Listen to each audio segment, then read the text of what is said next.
Now, the scenario that's being put forward is that he, being Epstein, was going to sue Fergie, and she was trying to avoid that. Please subscribe.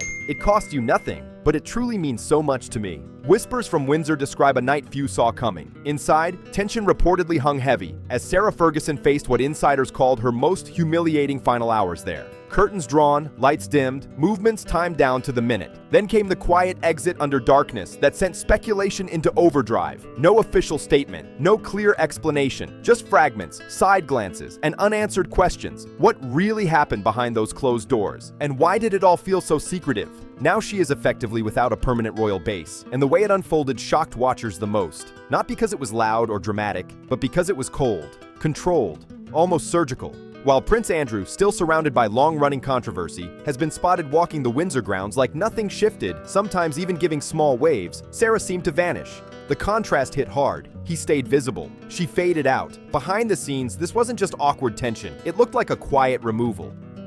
Royal Lodge, the 30-room mansion long tied to Andrew's name, was suddenly off the table for her. Message received. Whatever protection once existed had boundaries, and those boundaries had clearly been reached. With no official residence of her own, Sarah found herself stuck in fallout that never seems to fully disappear. At the same time, King Charles III was facing a question the public keeps asking. Would he support a police investigation if requested? His answer was measured but firm. He would cooperate. Simple words, but heavy meaning. The palace could not afford to look like it was shielding anyone. Not now. Not after everything. And what makes this even more unsettling is how Sarah was reportedly preparing in the weeks before the final decision.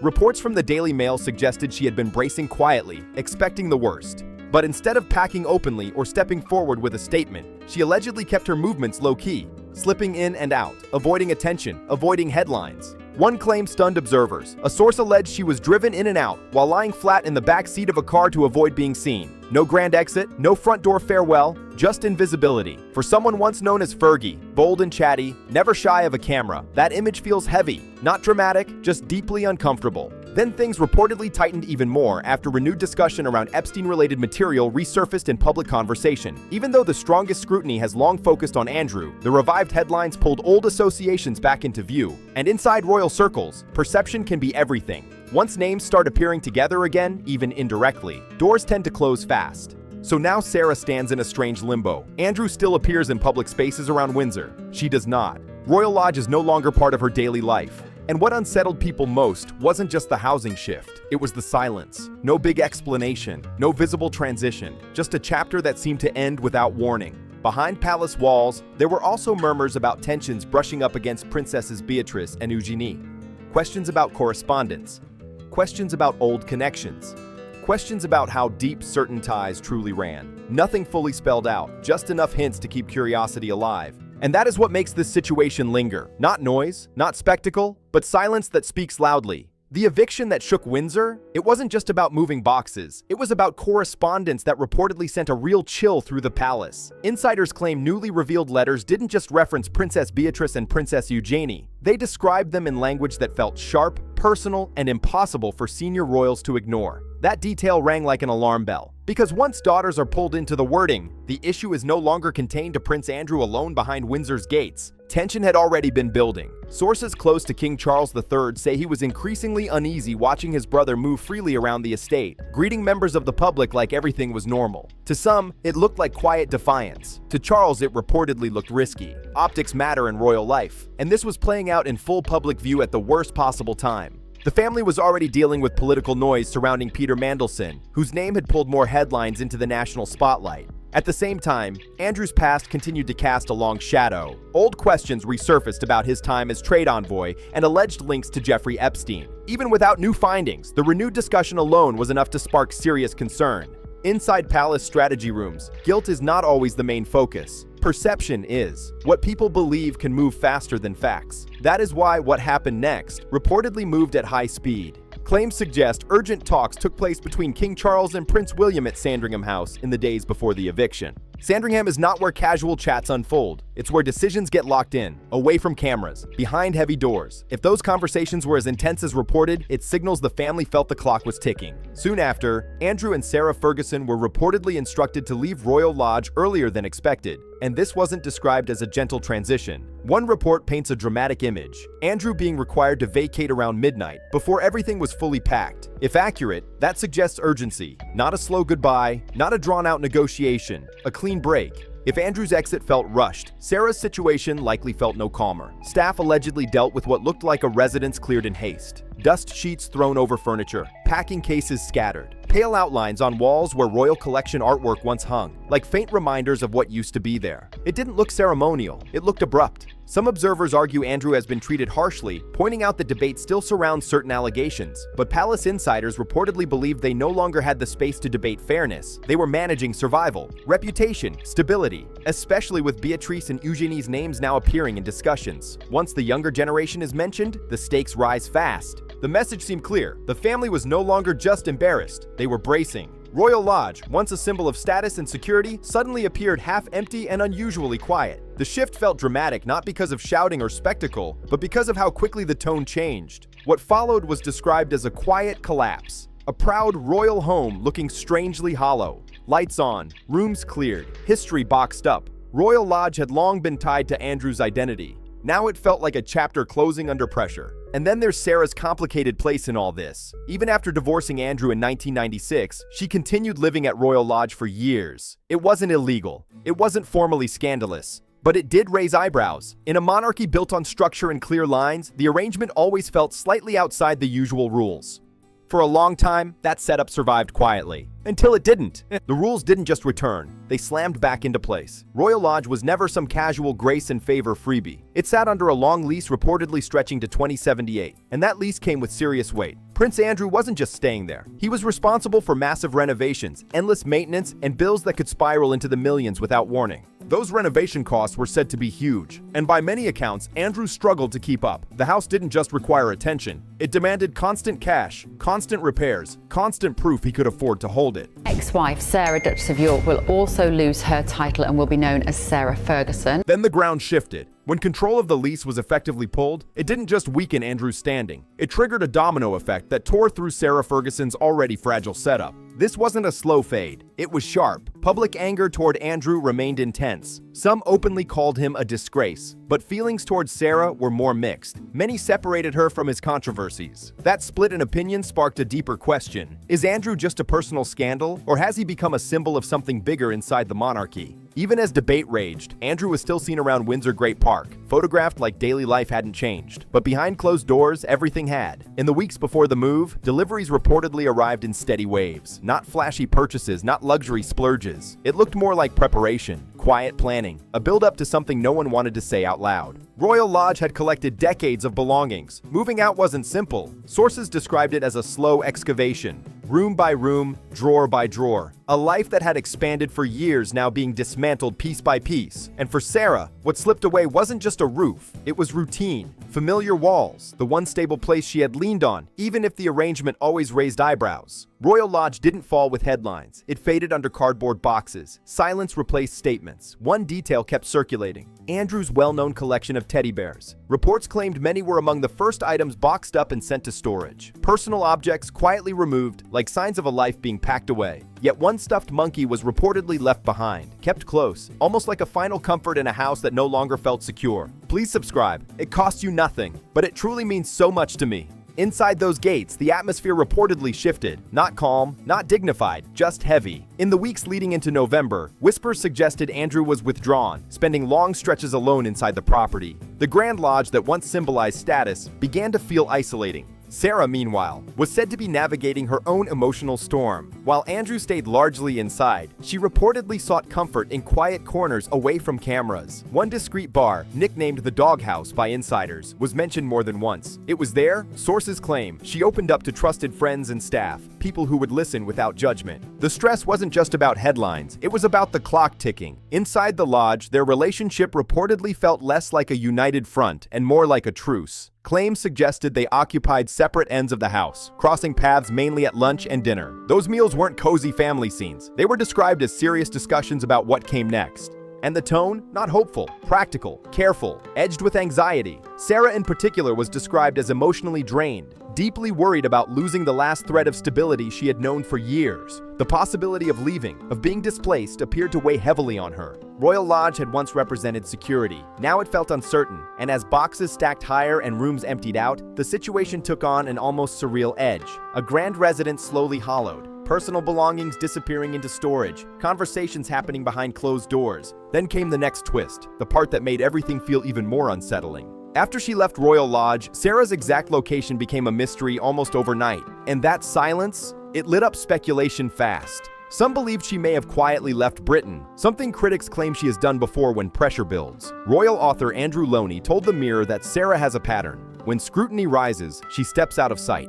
Possible destinations became instant gossip. Thailand, known for spa retreats she reportedly enjoys. The Caribbean island of Mustique, long favored by royals seeking privacy. Switzerland, a place linked with distance and quiet living. No confirmed sightings, no firm statements, just a familiar pattern. When walls close in, the exit is quick, silent, and done. At one point, whispers even claimed she had fled to Necker Island, the private island owned by Richard Branson. That rumor moved fast, but denial came just as quickly from Branson's side, shutting the story down. No tropical escape, no secret hideout. The fantasy collapsed almost instantly. In reality, insiders suggest the real situation is closer to home. Reports indicate Sarah wants to remain near Windsor long-term, but staying there brings another challenge: money. Estimates have placed her reported net worth far below what's needed to live comfortably in that area. In Windsor, even modest homes can reach well over £800,000. For someone accustomed to royal residences, that shift isn't small. It's huge. Financial pressure is one layer, but the bigger weight comes from revived public scrutiny tied to past associations with Jeffrey Epstein. Newly resurfaced material has brought her name back into headlines in an uncomfortable way. Reports claim emails describe her as seeking financial assistance from Epstein years ago, something that has reignited debate and criticism. The language inside those messages has drawn particular attention, not just because of tone, but because of timing. Critics argue it reflects poor judgment during a period when distancing from Epstein would have been wiser. Supporters counter that old correspondence can look different when viewed years later under harsh light. But once documents circulate publicly, context often struggles to keep up. What makes the situation more sensitive is that renewed headlines have once again pulled focus toward Princess Beatrice and Princess Eugenie.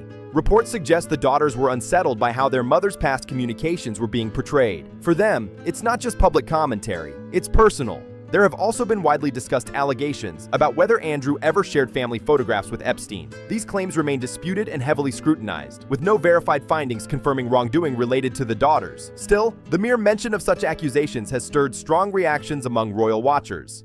I think I was just myself with her. In royal life, even unproven claims can leave marks that are hard to erase. One particular email exchange from March 2010 has been dissected repeatedly online. In it, Epstein reportedly referenced a possible New York visit. Sarah's reply included informal language that critics labeled careless and inappropriate. That brief message has since been used by opponents as evidence of poor judgment. Supporters argue it reflects private communication later taken out of context. Either way, once screenshots circulate, reputations take hits. There were also past claims suggesting Sarah may have traveled to the United States with her daughters around the time Epstein was released from prison in 2009. Sources close to her have denied any improper intent or wrongdoing connected to those visits. No formal findings have concluded misconduct regarding her daughters, but the discussion alone has kept the spotlight burning. And that's the core of it. Whether she stays near Windsor or seeks distance elsewhere, the conversation follows. The financial strain, the revived emails, the renewed focus on family ties, the questions that refuse to fade. So wherever Sarah Ferguson lands next, one thing is clear. The silence after leaving Royal Lodge did not end the story. It only shifted it into a new chapter, one still tangled in scrutiny, history, and headlines that refuse to disappear. She openly praised a friend's kindness. But what did those private emails really reveal about Sarah Ferguson? And why did they shock almost everyone who read them? The line that made people pause was simple: "I have never been more touched by a friend's kindness."